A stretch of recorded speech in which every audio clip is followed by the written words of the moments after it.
Attention is the only resource every human being possesses in equal measure. 24 hours, no exceptions. The entire architecture of modern technology was built around extracting it. In 2018, former president of Facebook, Sean Parker, stated publicly at an Axios event that the platform was designed to exploit a vulnerability in human psychology. Parker did not speak in metaphor. He named the specific mechanism intermittent variable reinforcement. He named the specific objective, consuming as much of the user's time and attention as possible. And he named the specific awareness the designers had while building it. We knew this, and we did it anyway. By the end of this video, you will know exactly how the systematic extraction of human attention was developed as an economic model to centuries before the internet existed, which institutional systems refined it into the architecture Parker described, and why Silicon Valley did not invent the attention economy. It simply achieved a precision of extraction no previous institution had the technology to reach, and the model has never been more efficient than it is right now. Before there was a feed, there was a front page. On September 16, 1835, James Gordon Bennett C. Oster published the first edition of the New York Herald, the first mass circulation newspaper in American history, explicitly designed not around information delivery but around attention capture. Bennett's documented editorial philosophy, preserved in his correspondence and reproduced in historian Richard Schwartzlos's 1989 Institutional History of the American Press, stated his objective in terms that would be recognizable in any contemporary product design meeting. The goal was to make the newspaper the first thing a reader reached for in the morning and the last thing they put down at night. Bennett's methods were precise. He introduced crime coverage, society gossip, financial scandal, and serialized narrative content categories engineered for what he called the appetite that does not fill. He documented his reasoning explicitly. Information that resolved curiosity lost the reader. Information that generated new curiosity, while partially satisfying the previous one, retained the reader indefinitely. The open loop, as an editorial architecture, was Bennett's systematic innovation. He built it in 1835. By 1850, the New York Herald had the highest circulation of any newspaper in the world. By 1860, the penny press model Bennett pioneered had been replicated across every major American city. The attention extraction architecture was already industrial, but that is only the surface. Bennett did not originate the economic logic. He operationalized it at scale. The theoretical foundation of the attention economy was laid earlier, in a context most economic historians treat as unrelated to media. In the 1820s and 1830 seconds, the first generation of industrial factory owners in Britain and the United States confronted a problem that their predecessors in agrarian and craft economies had not faced: the systematic management of sustained human attention over long, fixed time intervals. Agricultural work had natural rhythmic variation seasons, weather, the physical requirements of different tasks. Factory work required the opposite: unvarying, sustained focus on a single repetitive operation for periods of 8 to 14 hours. The institutional response to this problem was documented and deliberate. Factory architects, not engineers. Architects designed physical environments specifically to minimize attentional drift. Charles Babbage, in his 1832 work on the economy of machinery and manufactures, documented the design principles of factory floor layouts that maximized what he called the extraction of productive attention. The phrase is precise. Babbage understood attention as an economic input that could be systematically extracted through environmental design. His work was read by every major industrial manager in Britain and the United States in the following decades. This is the institutional parallel that economic historians of media have not systematically connected.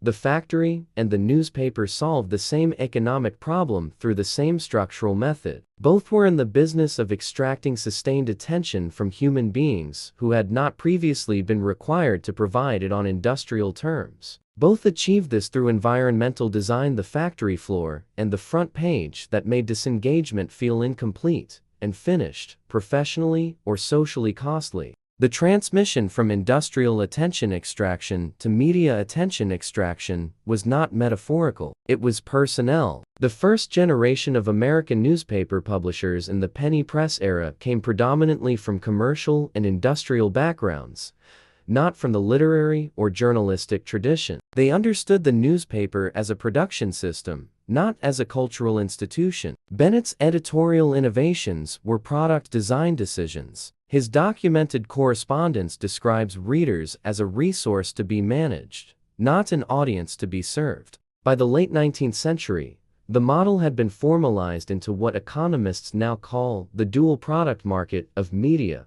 The publisher sells content to readers and sells readers to advertisers. The reader is simultaneously the customer and the product. This structure first documented formally by economist Dallas Smythe in 1977, though its operational existence predates his analysis by more than a century. The foundational economic architecture of every attention-based platform operating today. If you have identified a specific moment in your daily interaction with any platform where you recognized your attention being managed rather than served, describe it in the comments. We are mapping the specific extraction mechanisms users are becoming able to name. Here is where the historical analysis produces a precise diagnostic. Silicon Valley did not change the economic model. It changed the measurement precision and the feedback loop speed. And that change in degree, not in kind, produced a qualitative transformation in the extraction capacity of the system. Wait, look at the structure again. Bennett's 1835 newspaper could measure attention in one way: circulation numbers, counted once per day, reflecting yesterday's decisions. The feedback loop between editorial decision and attention outcome was 24 hours long. Factory managers in the 1830s measured productive attention through weekly output counts. The feedback loop was 7 days. In both cases, the institutional designer made decisions about attention architecture based on data that was old by the time it arrived. The first transformation came with broadcast radio and television in the mid-20th century. Nielsen ratings, introduced in 1942 for radio and adapted to television in 1950, reduced the measurement feedback loop from 24 hours to overnight. Institutional designers could now observe the attention consequences of their decisions within a single news cycle. The editorial and programming decisions that followed immediately became more aggressive in their attention extraction architecture. The data confirmed what worked. The confirmation arrived fast enough to iterate. That is not a design choice. It is an extraction acceleration. The second transformation was the digital feedback loop. When Facebook introduced real-time engagement metrics in its developer dashboard in 2007, it reduced the attention measurement feedback loop from overnight to seconds. An editorial or algorithmic decision made at a.m. could be evaluated for its attention extraction effectiveness by 9:05 a.m. and iterated by 9:10 a.m. The feedback loop compression did not change the economic model. It accelerated the evolutionary pressure on every element of the attention extraction architecture simultaneously. What emerged from that acceleration was not a new system. It was the 1835 system running at a speed its original designers could not have imagined, and with the measurement precision they did not have the technology to achieve. Bennett's open-loop editorial architecture, refined through 180 years of institutional iteration, optimized in real time by machine learning systems processing behavioral data from billions of simultaneous users. The pattern does not stop there. The specific mechanism Sean Parker named intermittent variable reinforcement was documented by B. Pfeffer Skinner in 1938. Skinner demonstrated that rewards delivered on an unpredictable schedule produced more persistent and resistant behavioral patterns than rewards delivered consistently. The slot machine operates on this principle. So does the newspaper front page, which delivers the satisfying story and the unsatisfying one in an unpredictable sequence that keeps the reader turning pages. So does the social media feed, which delivers the engaging post and the irrelevant one in an algorithmically managed unpredictable sequence that keeps the user scrolling. The mechanism is identical across all three contexts. The institutional designers who built each successive system had access to the research that explained why it worked. The application was not accidental, it was cumulative. If this investigation is worth continuing, signal it. The algorithm reads that as a vote for independent analysis.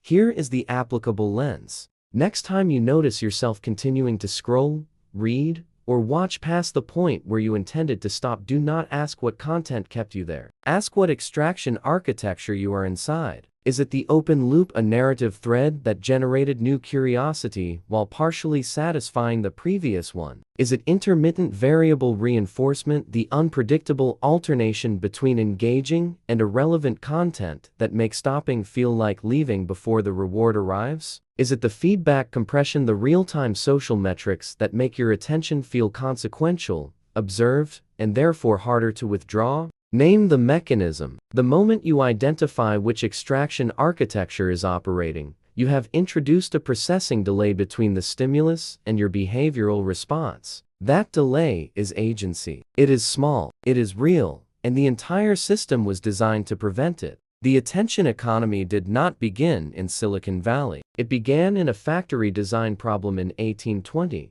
was operationalized as a media model in 1835, was formalized as an economic theory in the mid-20th century, and was accelerated to its current extraction precision by digital feedback loop compression in the 2000s. Silicon Valley perfected a 200-year-old system. The perfection is real, but so is the history that made it possible. The next layer of this investigation goes deeper into how the real-time behavioral data collected by attention extraction platforms is now being licensed to institutional systems outside consumer media and what those institutions are using it to optimize. Subscribe to follow the analysis. The question is not whether your attention is being systematically extracted. 200 years of documented institutional history confirm that it is. The question is whether the system that extracts it has any obligation to the person it extracts it from, and who decided the answer was no.